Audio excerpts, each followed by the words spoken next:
Constructing your life is about much more than just building a bank account.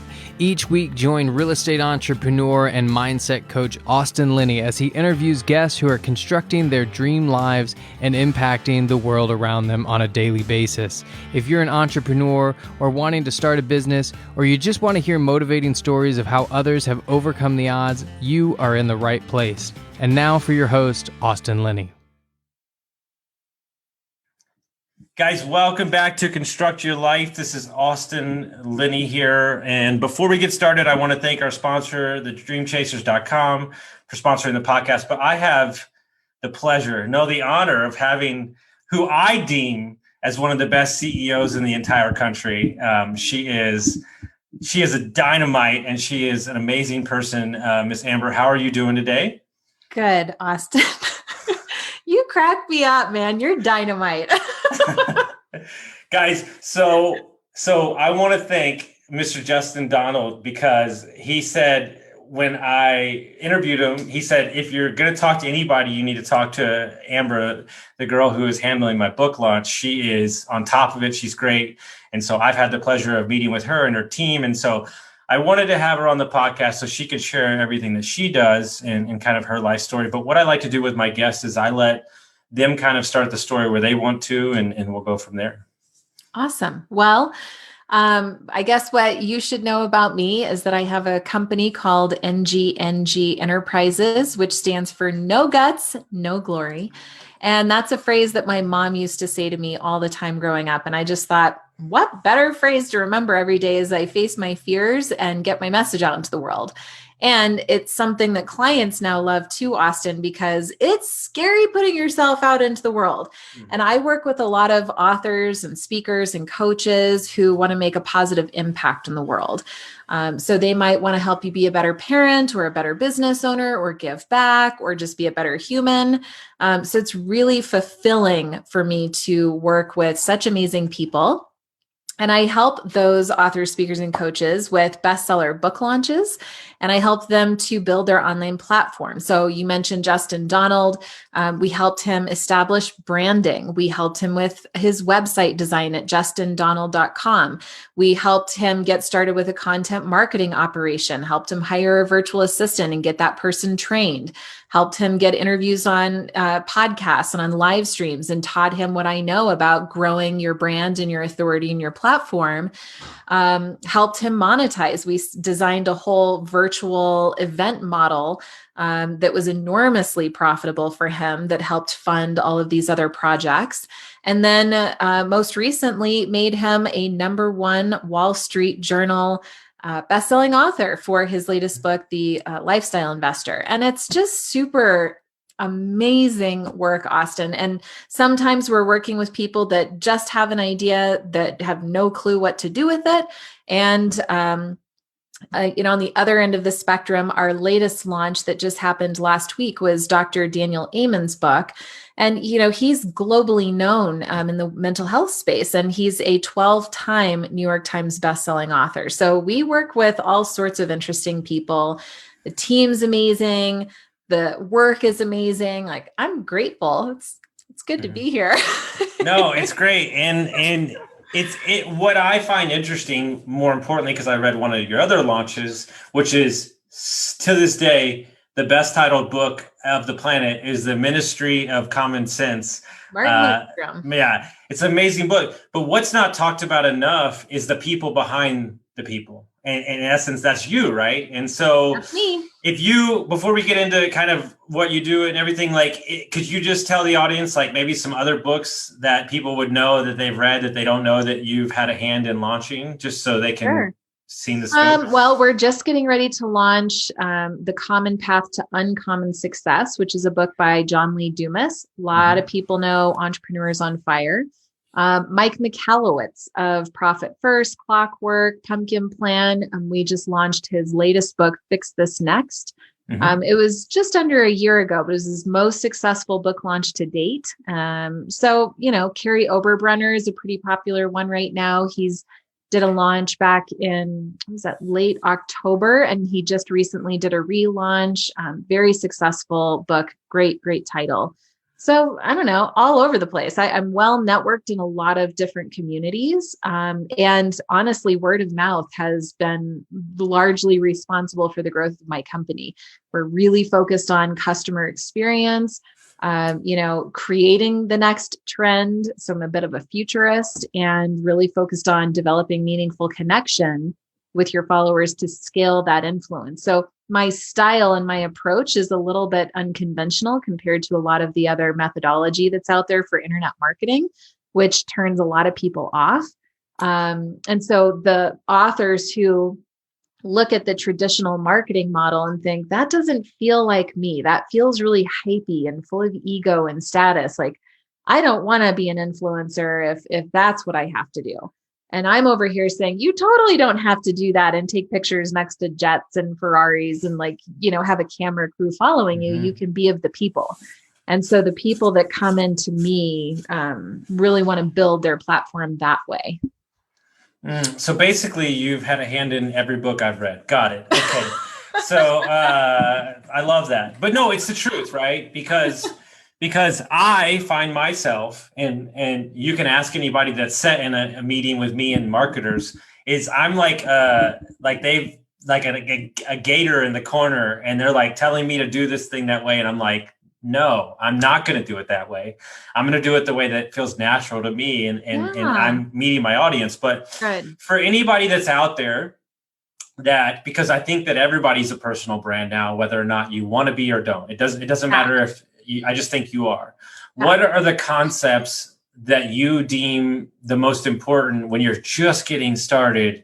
If you're building a personal brand, should you focus on one thing or two things, or what do you tell everybody that you meet, your advice to them? Sure. I mean, when it comes to marketing, there are certain things that you should do. When it comes to monetizing, you can do whatever you want to do.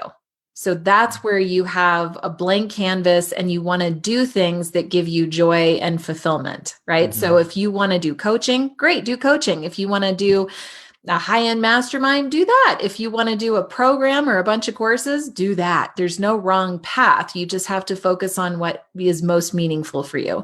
But when it comes to marketing, Austin, it's different because we want to meet people where they are. And I look at YouTube as an example. Mm-hmm. The vast majority of people prefer video to any other medium out there right now. And so oftentimes what we're seeing, Google was the number one search engine in the world.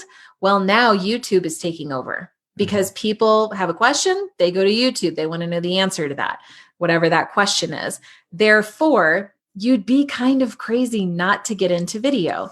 And if you're one of those people that's like, but I don't like myself on video, or I'm scared, or I need to lose weight first, or change my hair color, or, lose the last 10 years of my life because I'm getting wrinkles. What we have to do is help you overcome those obstacles so that you're meeting people where they are. If you realize that video isn't about you and your weight and your wrinkles or anything else, it's about the person that needs the answer to the question. You have that answer inside. So it's your job to create video that answers your audience's questions. So be thinking, what does my audience need the most from me right now? And just start creating video content, short little 3 to 5 minute clips that can go on YouTube, even if you do it once a week. The key to success in internet marketing is that you have to be consistent. You can't just get all fired up one day and record a batch of videos and then hear that's crickets for the next 3 weeks. Like, you have to train yourself to be consistent. So I would say video is going to be a really important thing for you. Getting interviewed on other people's podcasts is always a great way to get started. I mean, at the very beginning, Austin, you're sort of like testing out your messaging and positioning, right? Like, we don't really know what's going to happen out of your desire to serve people or to make an impact or to make money. So you have to be nimble. You have to be flexible and open to possibility. You have to let go of any sort of rigidity about needing a certain plan or for things to go a certain way. If you open up your heart, you give value to anybody that will listen, and you're just naturally, genuinely yourself, and you're showing up in areas of the online world where the people are, like YouTube and on podcasts or in Clubhouse, it's going to naturally start to grow. You'll start getting asked to be on other people's shows, or you'll start getting asked, well, hey, do you do coaching by any chance? Or can you help me with this program? And it really will start to grow organically. No, I love that. And I think that you have to tell yourself every time that it's not about you. And I have to tell myself that Totally. every time Not I about click you. record. Yeah, it's not about me. We're just having a conversation. If anybody gets value from this, it's great. And why you're seeing that, because I want to hear the bad side of it, just so people maybe save them from spending money that they shouldn't. What are the things that people are doing that like get you frustrated, that you're like, stop doing that, like the trend or whatever, they're jumping off the next thing? Yeah. I call it shiny object marketing, whatever. Mm-hmm. I think people jump into paid advertising way too fast. And it's just a waste of money, usually. A lot of people are losing a lot of money in paid advertising. I mean, I even have friends that know how to do paid advertising that have racked up $100,000 in debt on paid advertising. That is not okay. That's not okay. I would also say, and that even means buying followers, right? Because you don't really know the followers that you're buying, and it's usually air, right? It's not people that are your people. They're not necessarily aligned with your values, that need your message, that engage with you and feel transformation just by engaging you, right? I'm telling you, Austin, it's not about the number. It's not about the size of your following. It's about the quality of your following, right? So that's something that is a hot button for me. No, I feel like, yeah. Go ahead. No, it's just Seth Godin and Aubrey Marcus were talking. And he said, you only need 20 people. Like you only need 20 clients. He said, that's it. You can live a great life. And everybody thinks that nobody's allowed to grow organically anymore. We gotta come out the gate. The first podcast has to have 10,000 listeners. And it's like, I almost love the joy of like somebody finding it on episode 160.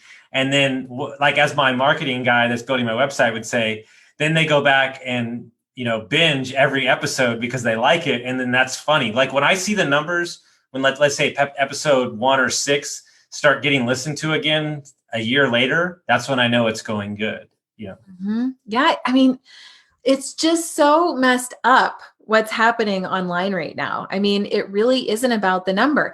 If you go to my Instagram following, I have 1,700 people on Instagram. By all standards and rules and whatever you hear, that is a joke. It's a joke of a pathetic number. But you know what? I had a very profitable 7-figure year last year. I am doing just fine. For me, it's not about the number. It's about the people. Those are humans engaging in my content. I have a responsibility to those people, right? It's not just a number. And if you start shifting your thinking to really understand it that way, you will be successful. You'll be fulfilled, most importantly, and people are going to get value of you. And then word of mouth will start to spread, and other people are going to start referring you. And it just starts to absolutely grow organically, as we spoke about. So I want to ask you there, because if you look at the caliber of author that you're, speaker, author, whatever you want to say it, obviously those people probably hang around in the same circles. Yeah. They probably do business in the same business circles or do business together. So I would say that that's probably where, don't you believe that 90% of your business comes from, is them saying, hey, she crushed it. And so many people, what I'm getting from my mentors especially, is that so many people are talking instead of executing, and letting the details and results of executing be your true marketing, instead of like saying I'm going to do all these things and saying, no, this is what I actually done. And you have proof right there in the pudding for your clients and that it doesn't get any better than that. You have to be a show me, don't tell me kind of person, right? Like, I'm not going to talk a big game. I don't really believe in that. Enough people are out there talking up a storm. That's fine. I'm a show me person. And so, that's a really natural place for me, a natural element for me. Like even this morning, it's kind of funny. I was on like a final interview. I had spoken to this man's team. They loved me, but he's like, I don't know. I need to find her I need to talk to her myself. And I just had no need to prove myself. I was just silly. I was me. I was energetic. I was playful. I was creative. I didn't have a plan going into it. I just thought I'm just going to be me. And if it's not a fit, that's cool. And he said he just absolutely loved the call. Sure. Absolutely. He's like, this is one of the best calls I've ever had. I love your energy. I love what you said. You are so in alignment with where I want to go in my business. And he's at a really critical stage of his business right now. And I'm a show me person. I don't need to tell you how great I am. Just come into a call. And if it's a fit, great. And if it's not a fit, that's okay too, because there's plenty of business for everybody out there. You don't have to be so small-minded. So if you focus on the experience that you're providing for your followers, for your, Martin Lindstroms of the world, they will naturally start talking to you or talking about you to other people because they had a good experience of you. So just focus on elevating every experience and you'll be good to go. Well, to piggyback on that meeting, that's the genesis for this podcast. And I think that's why people resonate with it, is because I don't have any context coming into this conversation. Like I don't have a message I'm trying to push on you or force you. We're just merely having a conversation about life, success, happiness, and all those things. And it's refreshing because if I can speak frankly, the podcast marketing space is boring as AF. Like, I mean, it's so boring to me. Like adults have forgotten to have, nobody has fun. Like nobody has fun anymore because we're in hot pursuit of some bullshit goal that we think is going to make us, ego is going to make us happy. And it's not, nothing's going to make you happy. Like if you think that's going to make you happy, like you said, one of my favorite humans in the entire world his name is Christopher Lochhead. He's a marketing guru out of the tech, drinks whiskey, wakes up at 10 a.m., like category king. And he was saying, like, I interviewed him for a podcast. I was telling people we're paying by the hour to rent a stage that you could take pictures that look like a private jet. And he almost like fell out of his fucking chair because he thought it was the dumbest thing on the planet. Oh my gosh. And it's like, is that where we are right now? And look, what's interesting? Somebody says something to me and look, I'm not saying that I'm not guilty of this. All right. But I'm trying to be cognizant of it. Too many people are going on the hike. And I mean, a hike, literal hike, worried about taking the picture for Instagram instead of taking the hike. 1,000,000%. Yes. And that is where we are. But it's going to take people like you, Austin, that's saying, hey, we got to ground ourselves here.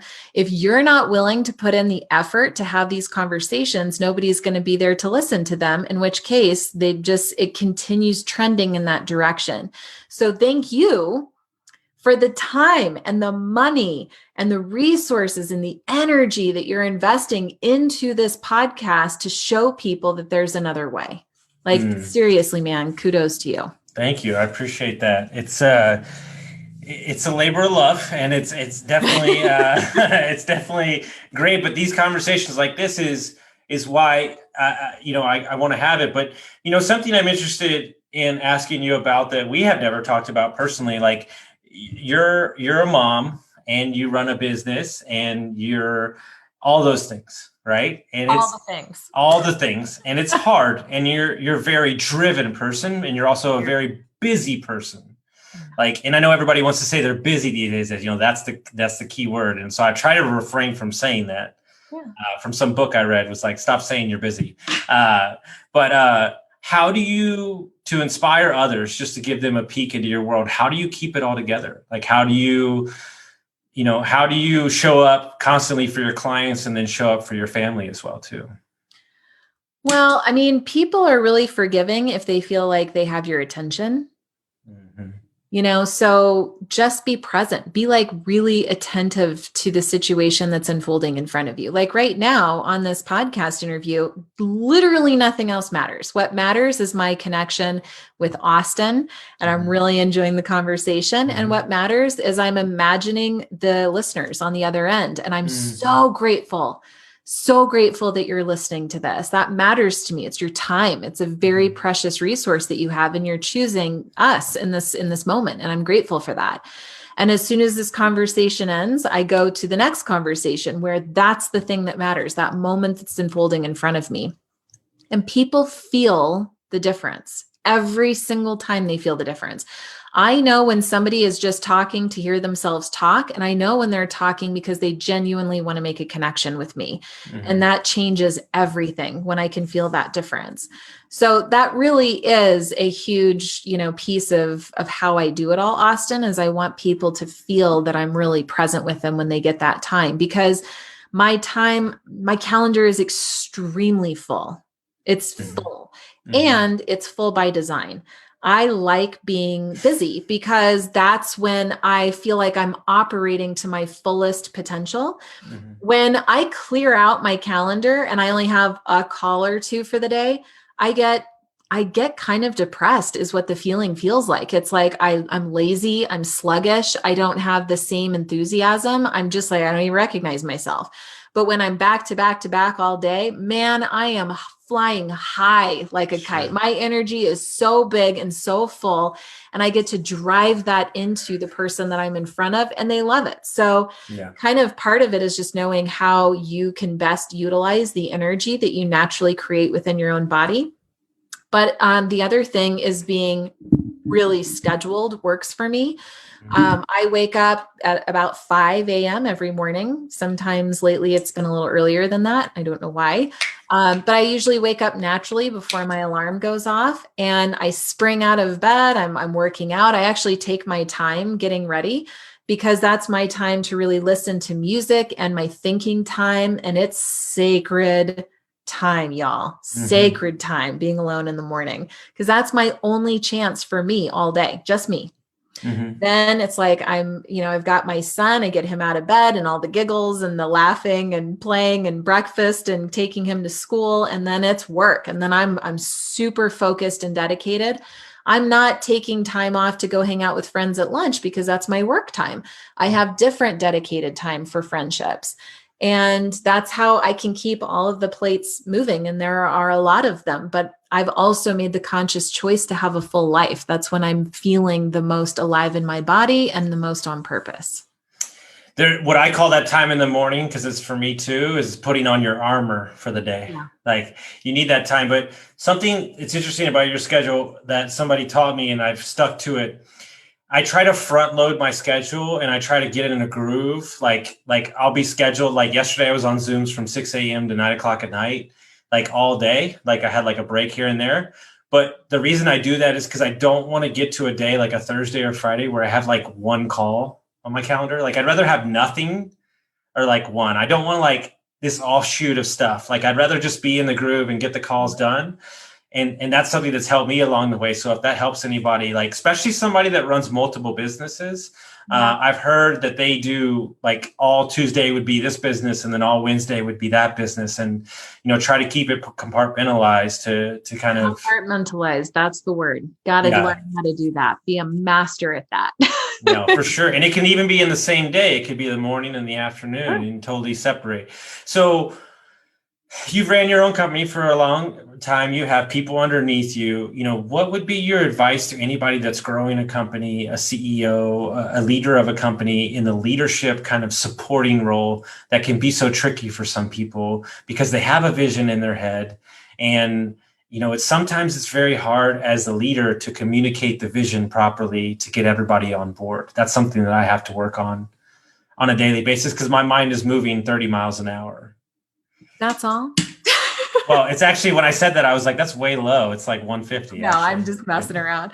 No, your mind, I'm being playful because Austin thinks quickly. He acts quickly. He talks quickly. And so like 30 miles an hour, I'm like, bro, it's like 1,000 miles an hour. Let's come on.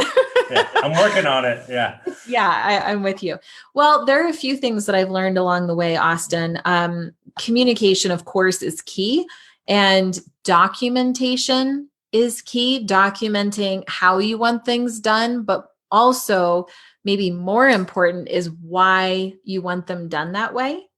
Because when you document how to do something, well, you're documenting it based on your own beliefs and biases and view on the world. But when you explain why you want pink highlight when you're calling out somebody's name in an email, and you say, because that's the color that really pops on the page. So if they're skimming, they'll be able to see their name and see that there's a question there for them. Well, the person reading this documentation is like, oh, that makes sense. I get that. And they will not forget it, and they will do it every single time. So there's something about explaining your vision. Here's where we're going, but don't forget the why. Here's why this matters, because it's the why that people feel in their body. They get it. You're developing their thinking and their thought leadership. And now you'll have mass adoption of that vision and that idea. The other thing that I think is really important is really understanding your core values. Now, I sort of poo-pooed this for many years. I'm like, yeah, the values, sure, be a good person, got it. What else? Like, what's the fast path to get where I want to go?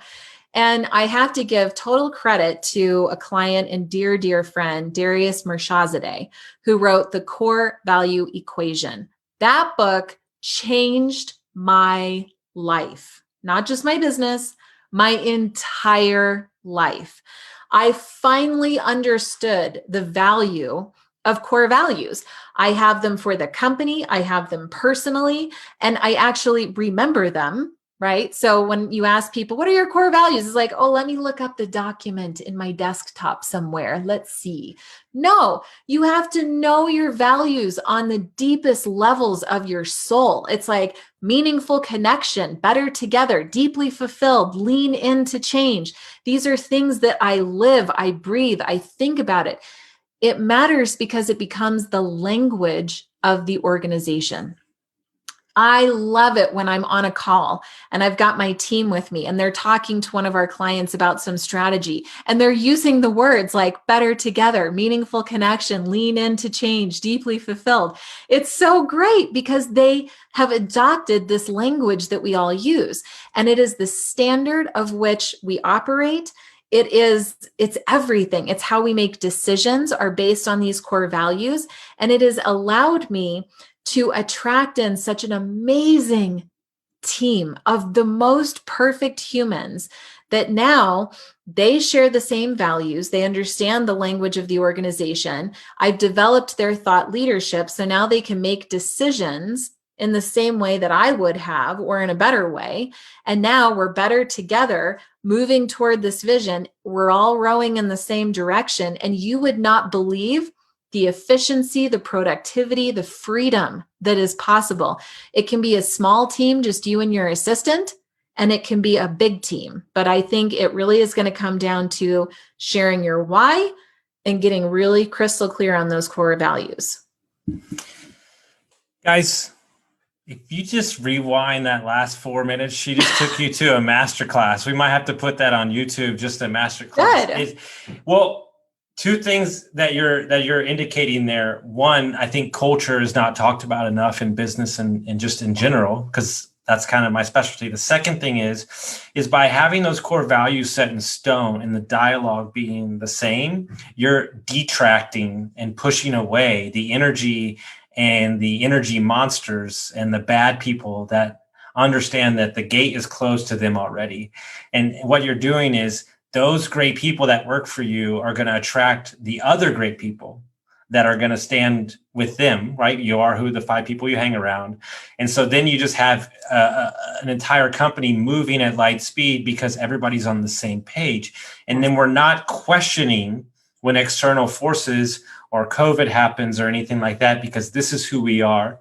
This is what we do. And we're just going to keep moving forward. And so it's almost like adding an extra motor behind a boat and everybody's pushing forward because you're all on the same page and you're not questioning, should I or shouldn't I? Because the values that we stand for, servicing our clients and our boss and so on and so on. And guys, I'm not blowing smoke up anybody's ass. I could care less, but just dealing with her, employees and the people that work for her, she is 100% correct at what she's saying. And every email and everything like this is just interesting. And I think one of the bigger issues that I'm going to take away from that is that I don't explain my why enough because somebody that is, let's just put it this way, somebody that's analytical, like this is what I should do, doesn't understand that in my mind, I'm playing a 5-year play on some things that I'm doing that may not make sense because that's not how we do it, but you're not seeing the bigger picture that I'm seeing. So I think it would be beneficial to explain more like why we're doing what we're doing and understanding, because I always I always say we're going to slow down with the podcast and then we always crank it back up again. So I'm trying to get in a rhythm, but I enjoy it so much that, I'll see how this sits with you. We were in Sedona and I saw a video by Mel Roberts, and she said, and I've asked this question. Roberts or Robbins? Robbins, excuse me. She said something in a video that I asked 5 people yesterday, and everybody was like kind of taken aback. I said, everybody works towards your passion and your purpose, right? That's the thing that everybody talks about. What's your passion? What's your purpose? And she said, why don't you just move forward on what brings you energy? Like, what brings you energy? Like, and I ask people like, hey, what do you do every day that brings you energy? Well, I don't know. Well, then if you don't know that, then we got some work to do. Like these conversations give me energy and fill me up and keep me creative. And I think about them like 2 days later. And so I'm doing what gives me energy. So that's why I'm in such a good mood. That's why I'm smiling. And so when you get up on a day-to-day basis, like what gives you energy, like to keep that schedule churning out? And it's the people, it's the conversations. My schedule is as packed full as yours is, Austin. Mm-hmm. It's like from the minute I get into my office until the minute I have to pick up my son, I'm on the phone back to back. My team looks at my schedule and they think I'm crazy. And I think I might be, but this is where I get my energy. This is what makes me feel happy. This is where I'm fulfilled.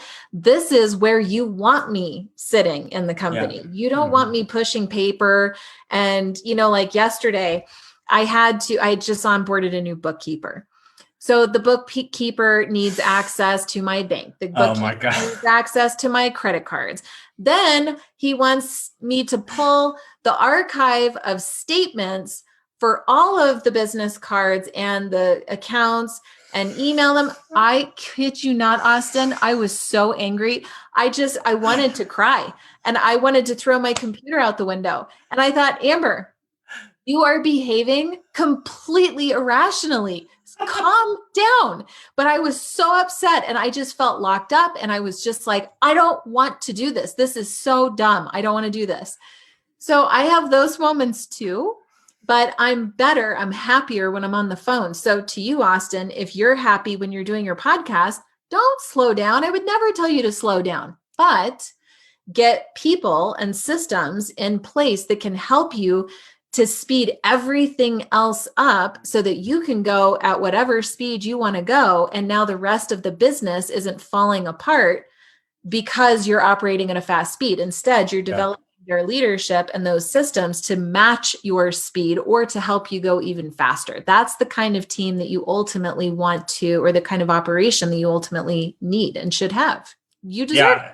I can't. No, and my team is amazing. I mean, I'm so lucky. Like, and I totally didn't mean your team. No, I get it. No, I get what you're saying. Like, I lucked out because, we had a producer that started, he had a baby and then he had to walk away and he had to teach my assistant from nothing and gave him videos and gave him everything. And we slowed down for like 3 weeks. And then I sent an email. I was like, are we ready to go again? Because I'm ready to go again. And like, I like having it out there because I like people to share their stories and I like it to be out there. And funny story that you said that same way. We were setting up some emails and he needed like my card and a bunch of like logins from me. And I was just like, here's my damn card. Like, just spend whatever you want. Leave me alone so I can go back to doing what I'm doing. And I'm like, what are you, a 12-year-old? And I'm like, no, I can't do this anymore. Like, I was like, so here's the deal. Talk about not care about privacy. I give them my login for my emails, like everything. Just do whatever you want to do. I don't care. I know. Isn't it horrible? Oh my Yeah, God. it's like, just do it and don't tell me about it. I don't even care. Like, Jesus Christ. No, but I wanted to ask a question, and something I thought about in the beginning, and I wanted to save it for the end because I know you're busy. I'm full. There's a difference. Oh, you're full. Yeah, correct. You're full. See, I need to get away from that. So I know you've probably read these books that you put out. You've read their material, their content. You have conversations with them. You had all these things with all these high performing people that have written amazing books that I've read. Clockwork, all those things. If you had to pick one or two things that kind of runs through the middle of all of them, one statement or one thing that you see like runs, because look, this is what I realized. I coach people from all over the United States, like Canada, around, they're all in different businesses, healthcare, real estate, entrepreneurship. And yet on Monday, I seem to use the same analogy for every coaching call, or the same, we're talking about the same thing. Their moms, their dads, they're different, but everybody seems to be dealing with the same thing. So I would imagine you've seen a common trait of kind of how to live your life, I guess you would say, to kind of frame it in a context. Because what I deem about books now is like, I guess maybe I've read so many books that I maybe don't take everything from the book, but there's always one chapter or one like saying that like kind of piques my interest. And I'm like, oh, that's something to think on for a while. I'm asking for selfish reasons because we're writing the book, but yeah. Wow, that's a really good question. I mean, the people that I work with in general have consciousness in common. Like they really are trying to make the world a better place, regardless of whatever their topic is. Like Dr. Daniel Amen, he's saying if we improve your brain health, that will improve the world. And Mark Victor Hansen is saying if we teach our kids how to read, that's how the world will be a better place. Or Mike Michalowicz might say, if you profit first, then all of a sudden, you won't be as stressed and you'll experience more freedom, and then you can operate a better business, right? But when you look at like what's at the foundation of all of it, it's some sort of consciousness of like getting us to evolve beyond some sort of stale practice or methodology or belief that the world isn't even aware of yet. And everybody's kind of doing it in their own way. So I would say consciousness, kindness, fulfillment, creativity. I work with a lot of people that are wanting to reimagine boundaries. That's a pretty popular keyword phrase right now.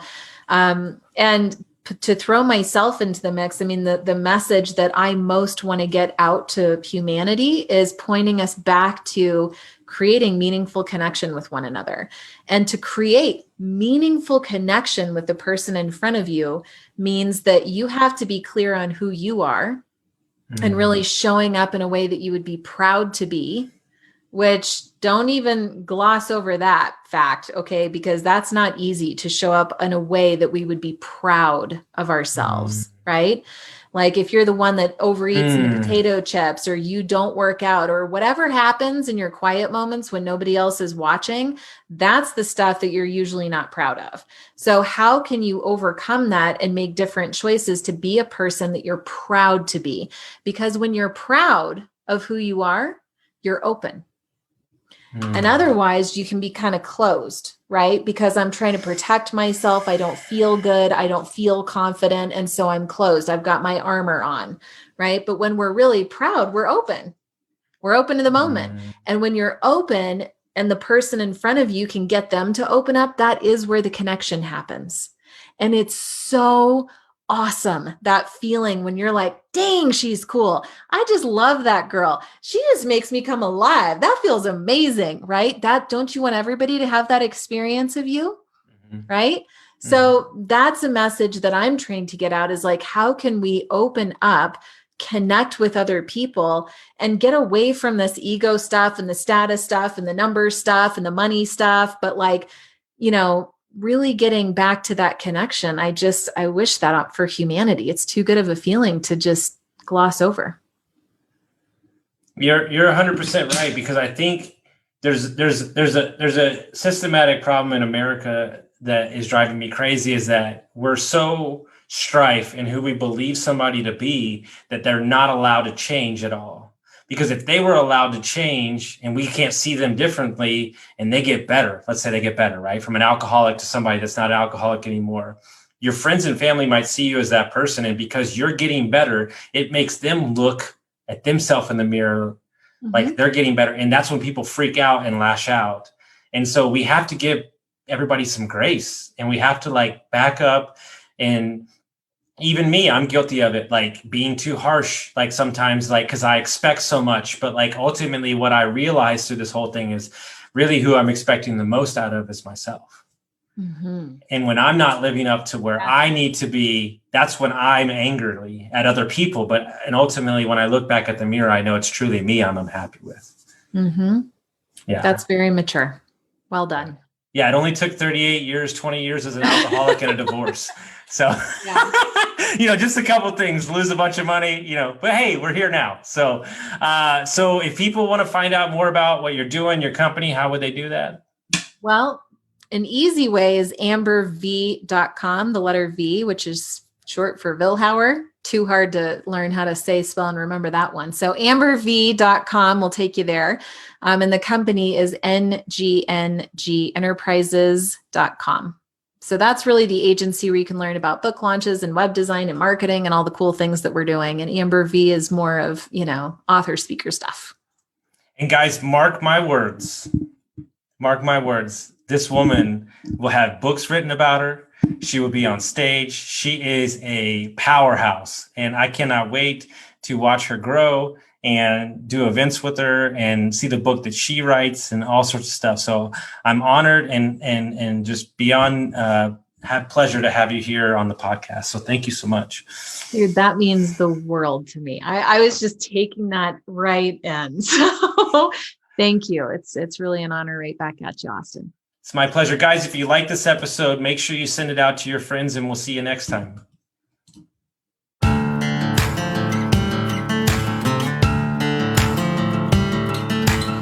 Thank you for listening to Construct Your Life with Austin Linney. If you enjoyed this episode, be sure to rate, review, subscribe, and pay it forward by sharing with a friend.